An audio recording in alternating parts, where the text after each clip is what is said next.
Hey guys, কেমন আছো তোমরা সবাই? আশা করছি তোমরা সবাই খুব ভালো আছো। তো দিনটা ছিল 21 এপ্রিল। তো তোমরা সেদিন দেখতেই পাচ্ছ যে আমি কলেজ ড্রেস করে আমি যাইনি সেদিন আমি নর্মাল ড্রেসে গেছিলাম।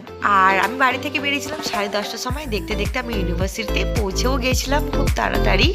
তো এক্সাম আসলে মানে কীভাবে যে দিনটা চলে যায় বুঝতে পারি না। তো দেখো, এটা আমাদের ইউনিভার্সিটির গেট। এর আগেও মনে হয় তোমাদের আমি দেখিয়েছিলাম। তো আমরা যেই অ্যাডমিনিস্ট্রেটিভ বিল্ডিংয়ে যে রুমে আমরা বসেছিলাম, তো সেখানকার মানে এক্সাম দেওয়ার পর সেই প্রিমিসেসটা তোমাদের আমি তুলে ধরলাম সেই ফ্লোরে।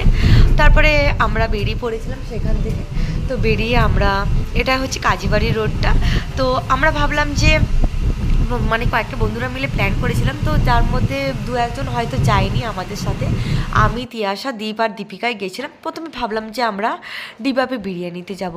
তো ডিবাপিতে তো সেরকমভাবে বিরিয়ানি ছাড়া কিছু পাওয়া যায় না। তো তিয়াশা বললো যে ঠিক আছে, আমরা দাদা বৌদিতে চাই, কারণ দাদা বৌদিতে তো অনেক আইটেম পাওয়া যায়, ওখানে অনেক কিছু হিউজ আইটেমই পাওয়া যায়। তোমরা যারা গেছো তারা হয়তো জানো।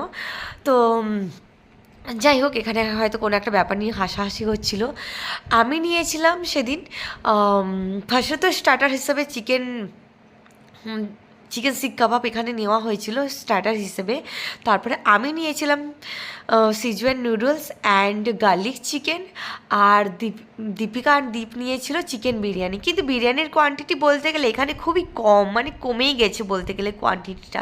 তো গার্লিক চিকেনটা খাবার টেস্টটা কিন্তু ভালো, কিন্তু দেখে না আমার একটু সাদা সাদা গ্রেভি ছিল, তো তার জন্য আমার একটু কেমন একটা লাগলো। তো আমার সাদা খাবারটা খুব একটা ভালোবাসি না আমি। যাই হোক, কালার বলতে গেলে ভালো না, কিন্তু খেতে খুবই ভালো ছিল। তারপর এখানে স্যালাড নেওয়া হয়েছিল। আর যাই হোক, অনেকেই তোমরা বলো যে, আবারও হয়তো বলছি, এখানে বিরিয়ানি ছাড়া কি কিছু ভালো পাওয়া যায় না, কিন্তু সব খাবারগুলোই বলতে গেলে খুবই ডেলিশিয়াস ছিল। তারপর আমি ব্যারাকপুর থেকে অটো ধরে আমি আমার বাড়ি চলে এসেছি। তো এখানে ভিডিও আমি এই অবধি শেষ করলাম। বাই।